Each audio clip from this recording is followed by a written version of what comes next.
নবীজি অবাক হয়ে আবু বকরকে জিজ্ঞাসা করলেন, হে আবু বকর, গভীর রজনী, যে মুহূর্তে পুরো পৃথিবীর মানুষগুলো ঘুমন্ত, ওই সময়ে আমি তোমার দরজায় মাত্র একটা টোকা দিলাম, আর তুমি কিভাবে জায়গা পাইলে?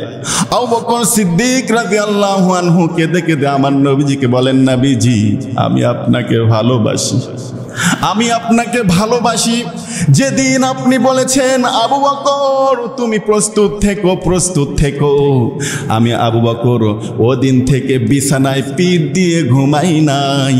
ওদিন থেকে আমি আবু বকর দরজার সাথে পিঠ দিয়ে দিয়ে দরজার সাথে হেলান দিয়ে দিয়ে ঘুমাইছি, যাতে করে আমার নবীজি ডাকার সাথে সাথে আমি উঠতে পারি, দরজা খুলে দিতে পারি, নবীজির কোনো কষ্ট না হয়। আল্লাহু আকবার। আবু হুরায়রা রাদিয়াল্লাহু আনহু নবীজিকে বললেন, ইয়া রাসূলুল্লাহ সাল্লাল্লাহু আলাইহি ওয়াসাল্লাম, আপনার দরবার থেকে যাইতে আমার রাত হয়ে যায়। আমার মা আমাকে বলে, হে আবু হুরায়রা, কোথায় গিয়েছিলে? আমি বললাম, যে কদম চুমতে পারলে, যে কদম চুমতে পারলে পৃথিবী ধন্য হয়ে যায়, আমি আবু হুরায়রা ওই দরবারে গিয়েছিলাম। আল্লাহু আকবার। আবু হুরায়রার মা কাফের ছিল, মুশরিক ছিল। নবীজির দরবারে তার ছেলে আবু হুরায়রা এসেছে, এটা তিনি সহ্য করতে পারলেন না, রেগে গেলেন এবং আবু হুরায়রা রাদিয়াল্লাহু আনহুকে মারতে লাগলেন। আবু হুরায়রা রাদিয়াল্লাহু আনহুকে তার মা মারতেছে আর বলতেছে, হয় তুই আমার বাড়ি ছাড়বি, না হয় মুহাম্মাদের দরবার ছাড়বি। আঘাতের পর আঘাত পড়ে।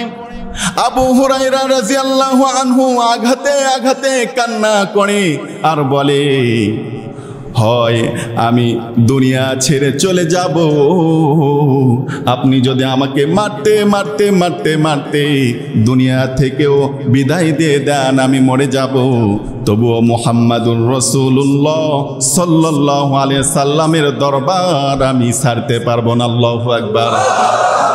আমার নবীজি আবু হুরায়রাকে বললেন, হে আবু হুরায়রা, তুমি কি মায়ের ব্যাপারে আমাকে অভিযোগ করতে এসেছো? আবু হুরায়রা রাদিয়াল্লাহু আনহু নবীজিকে বললেন, না, মায়ের জন্য অভিযোগ করতে আসি নাই, আপনি বিশ্ব নবী, দয়ার নবী, আপনি আমার মায়ের জন্য দোয়া করুন, আপনার দোয়া আল্লাহ তাআলা কবুল করে নিবেন। আমার ভাইরা, আমার বন্ধুগণ, গভীর মনোযোগ।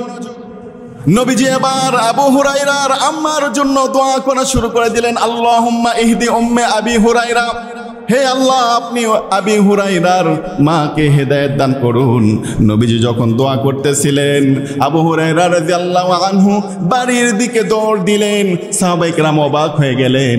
আবু হুরায়রা তো ভদ্র ছেলে, ও তো দুষ্ট না, কখনো দৌড়াদৌড়িও করে না, আবু হুরায়রা আজকে কেন দৌড়ায়? সাহাবায়ে কেরাম আবু হুরায়রাকে ধরে ফেললো, ধরে বলে, আবু হুরায়রা, তুমি কেন দৌড়াও? আবু হুরায়রা রাদিয়াল্লাহু আনহু বলে, আমি এজন্যই দৌড়াইতেছি, আমি দেখতে চাই আমার নবীজির দোয়া আমার বাড়ি পর্যন্ত আগে পৌঁছে না, আমি আবু হুরায়রা আমার বাড়িতে আগে পৌঁছতে পারি। আল্লাহু আকবার। আবু হুরায়রা রাদিয়াল্লাহু আনহু এবার যখন বাড়িতে গেলেন, যাওয়ার পরে দরজাতে যখন নক করলেন, ভিতর থেকে আবু হুরায়রা রাদিয়াল্লাহু আনহুর মা বললেন, কে? আবু হুরায়রা রাদিয়াল্লাহু আনহু বললেন, আমি আবু হুরায়রা। আবু হুরায়রা রাদিয়াল্লাহু আনহুর মা শান্ত কণ্ঠে বললেন, হে আবু হুরায়রা, একটু অপেক্ষা করো, আমি দরজা খুলে দিতেছি। আবু হুরায়রা রাদিয়াল্লাহু আনহু দেখলেন কণ্ঠের মধ্যে কোনো রাগ নাই।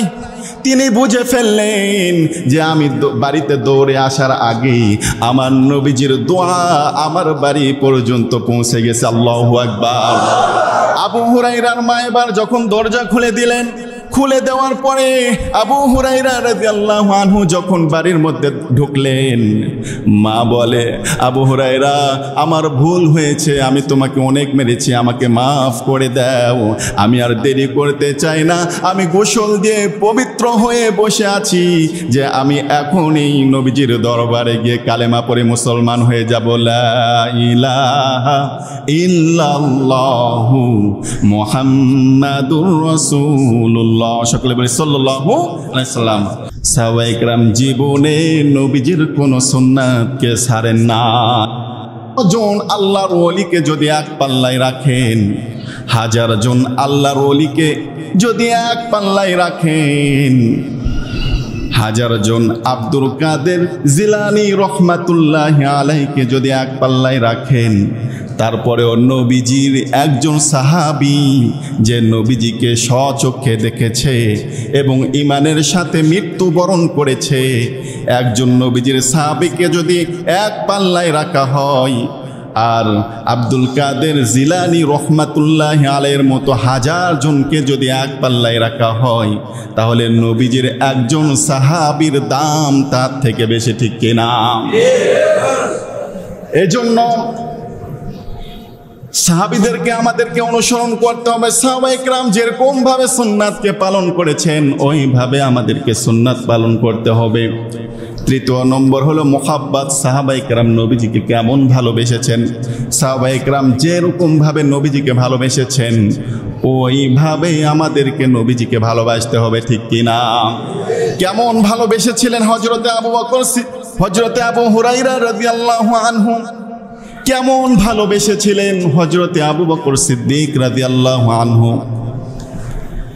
যখন কাফেরেরা আমার নবীজির উপরে অত্যাচার করা, নির্যাতন করা শুরু করে দিল, আল্লাহ তাআলার আদেশ এসে গেল। আল্লাহ তাআলার পক্ষ থেকে নবীজিকে জানিয়ে দেওয়া হলো, আমার নবীজি, এই দ্বীনে ইসলামের স্বার্থে আপনাকে হয়তো হিজরত করতে হবে মদিনার পথে। আমার ভাইরা, আমার বন্ধুগণ, গভীর মনোযোগ। আমার নবীজি হযরতে আবু বকর সিদ্দিক রাদিয়াল্লাহু আনহুকে বললেন, হে আবু বকর, আমার বন্ধু,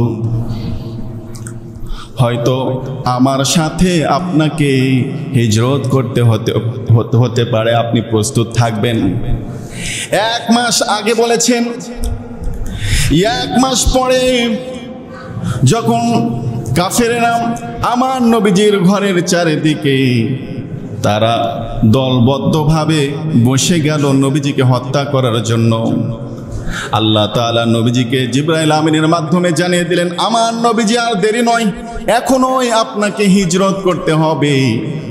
নবীজি এবার আল্লাহ তাআলার আদেশে হিজরতের জন্য প্রস্তুতি নিয়ে বের হয়ে গেলেন। হাতের মধ্যে বালুই নিয়ে কাফেরদের দিকে ফু মারলেন। প্রত্যেকটা কাফের চোখের মধ্যে বালিকে পৌঁছে দিল। কাফেরদের চোখের মধ্যে এবার যখন বালি চলে গেল, কাফেরেরা এবার যখন চোখ দলতে লাগলো, ওই মুহূর্তে আমার দয়ার নবী, মায়ার নবী কাফেরদের ভিতর দিয়ে বের হয়ে গেলেন, কিন্তু টের পেল না কাফেরেরা। আল্লাহু আকবার। আল্লাহ তাআলা বলেন, ওয়া মাকারু ওয়া মাকারাল্লাহ ওয়াল্লাহু খায়রুল মাকিরিন। আল্লাহু আকবার। আল্লাহ তাআলা বললেন, তোমরা তো চক্রান্ত করো, তোমরা তো ষড়যন্ত্র করো, চক্রান্ত করো, কিন্তু উত্তম কৌশলী হলেন আল্লাহ তাআলা।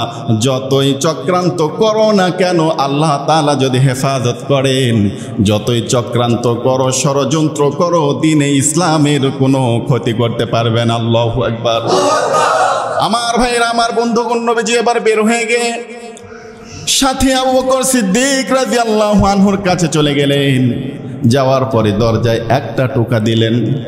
এই একটা টোকা দেওয়ার সাথে সাথে আবু বকর সিদ্দিক রাদিয়াল্লাহু আনহু একটা টোকা দেওয়ার সাথে সাথে সঙ্গে সঙ্গে দরজাটা খুলে দিলেন।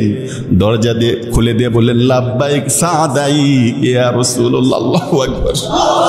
নবীজি অবাক হয়ে আবু বকরকে জিজ্ঞাসা করলেন, হে আবু বকর, গভীর রজনী, যে মুহূর্তে পুরো পৃথিবীর মানুষগুলো ঘুমন্ত, ওই সময়ে আমি তোমার দরজায় মাত্র একটা টোকা দিলাম, আর তুমি কিভাবে জায়গা পাইলে?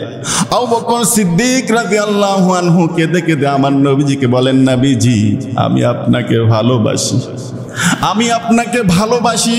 যেদিন আপনি বলেছেন আবু বকর তুমি প্রস্তুত থেকো, প্রস্তুত থেকো, আমি আবু বকর ওদিন থেকে বিছানায় পিঠ দিয়ে ঘুমাই নাই।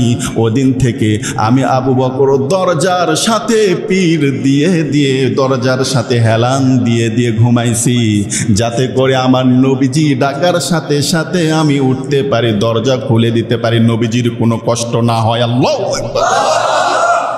এই ছিল সাহাবাদের নবীজির প্রতি ভালোবাসা। আমার ভাইয়েরা, শুভেচ্ছায় স্বাগতম, শুভেচ্ছায় স্বাগতম। আল্লাহু আকবার। আমার ভাইরা, আমার বন্ধুগণ, কেমন ভালোবাসতো হযরত আবু হুরায়রা রাদিয়াল্লাহু আনহু। আবু হুরায়রা রাদিয়াল্লাহু আনহু কাঁদতে কাঁদতে একবার নবীজির দরবারে চলে আসলেন। আসার পরে নবীজিকে বললেন, ইয়া রাসূলুল্লাহ সাল্লাল্লাহু আলাইহি ওয়াসাল্লাম, আমার মা আমাকে মেরেছে।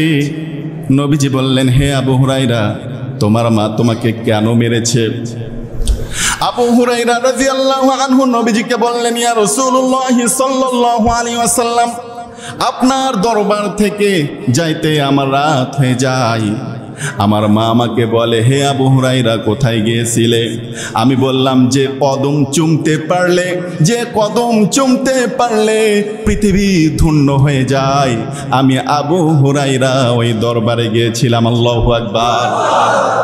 আবু হুরায়রার মা কাফের ছিল, মুশরিক ছিল। নবীজির দরবারে তার ছেলে আবু হুরায়রা এসেছে, এটা তিনি সহ্য করতে পারলেন না, রেগে গেলেন এবং আবু হুরায়রা রাদিয়াল্লাহু আনহুকে মারতে লাগলেন। আবু হুরায়রা রাদিয়াল্লাহু আনহুকে তার মা মারতেছে আর বলতেছে, হয় তুই আমার বাড়ি ছাড়বি, না হয় মুহাম্মাদের দরবার ছাড়বি। আঘাতের পর আঘাত পড়ে।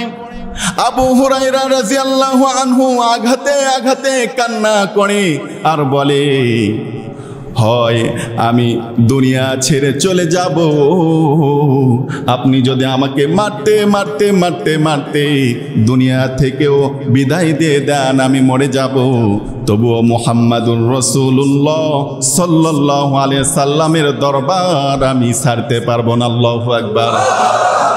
আমার নবীজি আবু হুরায়রাকে বললেন, হে আবু হুরায়রা, তুমি কি মায়ের ব্যাপারে আমাকে অভিযোগ করতে এসেছো? আবু হুরায়রা রাদিয়াল্লাহু আনহু নবীজিকে বললেন, না, মায়ের জন্য অভিযোগ করতে আসি নাই, আপনি বিশ্ব নবী, দয়ার নবী, আপনি আমার মায়ের জন্য দোয়া করুন, আপনার দোয়া আল্লাহ তাআলা কবুল করে নিবেন। আমার ভাইরা, আমার বন্ধুগণ, গভীর মনোযোগ।